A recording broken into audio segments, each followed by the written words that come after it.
Welcome to Data Structures in C++. I just turned 9 years old and I'm now in 4th grade. I started coding at age 6 by playing this game called Minecraft. One day, my father told me I can make Minecraft with Scratch, and I became really excited. So he gave me 2 books and I made a bunch of games, but none of them were even close to Minecraft.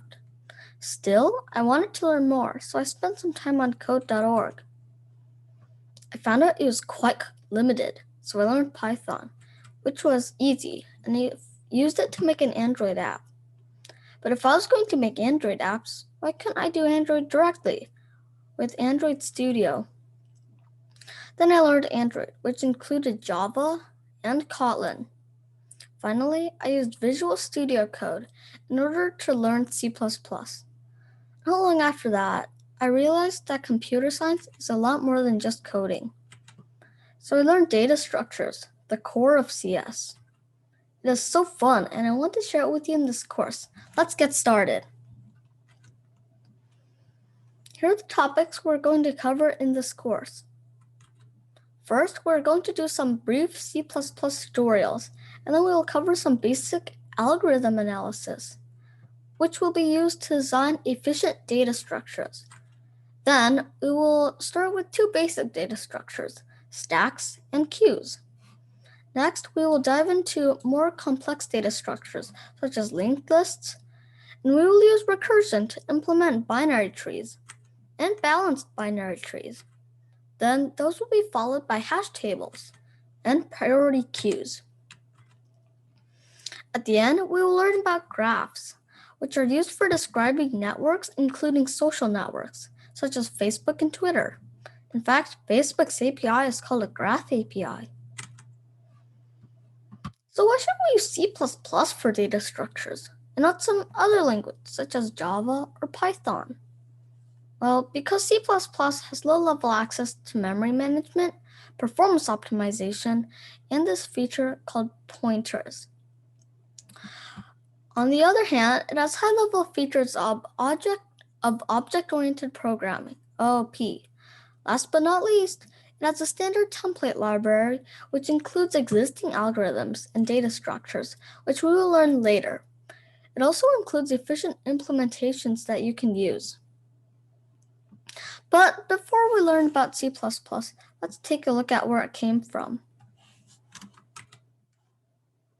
The C language came from Bell Labs for the Unix operating system.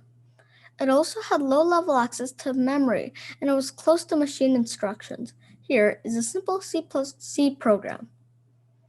With just a few lines of code, you can print out text on the screen. Let's start from the first line. This include statement is a preprocessor, which includes the C standard input-output library. Let's move on to the second line.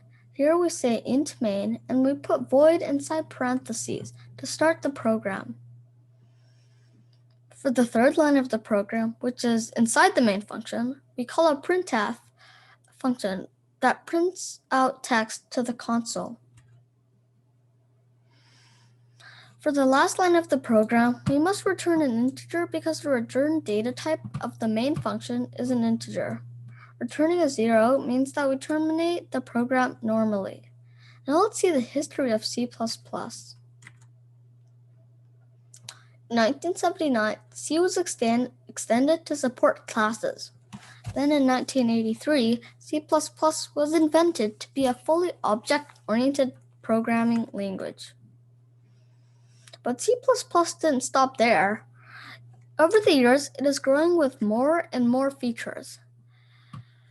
Even today in 2020, C++ has a new standard currently undergoing final review. Although C++ keeps evolving, it still stays backward compatible, so most C programs are also C++ programs. Let me quote some words from the C++ inventor here.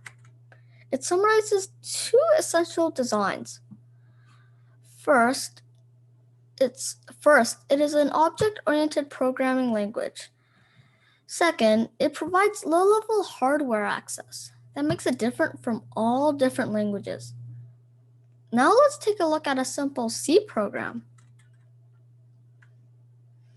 With only a few lines of code, you can also print out text like a C program. Let's start from the first line.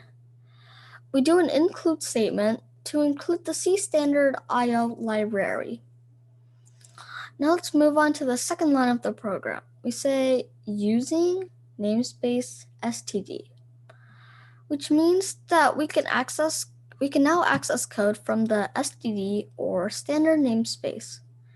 Let's move on to the third line of the program. Here we say int main to start the program. Inside the main function, we print out some text with cout, which prints out text to the console. At the end of the cout statement, we put an endl to end the line which we're outputting text on. For the last line of the program, we return a 0 to terminate the program normally. Let's explain the first line of the program in more detail, the include statement. The include statement or directive is a preprocessor. That means it takes the code from another file and puts it into the actual program. IOStream is the C++ standard input-output library, which includes cout for outputting text and cin for inputting text. No, do not use the semicolon at the end of an include statement. If you're going to include a file from a standard directory or folder, you must use angled brackets. If you're using a user-defined file, then you must use double quotes and then a .h at the end. Now let's explain the second line of the program, the namespace directive, in more detail. Namespaces are used to avoid name conflict, so I can actually define the same thing in two different namespaces, and your program won't crash or fail. For example, if we create a namespace for Washington, and we define Vancouver inside that namespace, we can use that namespace in the main program, and then we know which Vancouver we're talking about.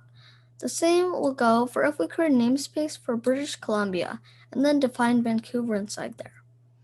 Without the second line of the program, the using namespace std, we will have to write std : cout for outputting text, std : cn for inputting text, or std : endl for ending the line that we are outputting text on.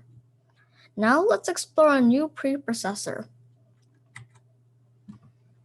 The define directive, also called the macro, is used as a direct text replacement. Here we use macro to define a constant and then a function. Let's look at the constant first.